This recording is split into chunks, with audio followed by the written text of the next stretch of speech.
ಮುಂದಿನ ಪದ್ಯ ಬೆಳಗು ಜಾವ ಅಂತೇಳಿ ದಾರ ಬೇಂದ್ರೆ ಅವರು ಬರೆದಂಥ ಪದ್ಯ.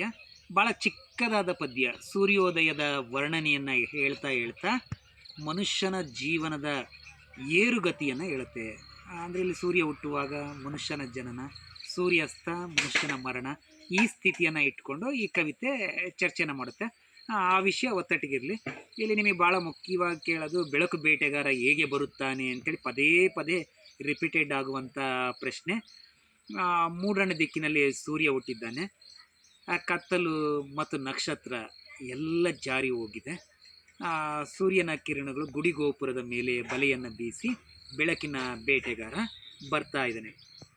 ಜೇನ್ನೊಣದ ಎದೆಗೆ ಹೂಬಾಣವನ್ನು ಹೂಡಿ ಬರ್ತಾ ಇದ್ದಾನೆ.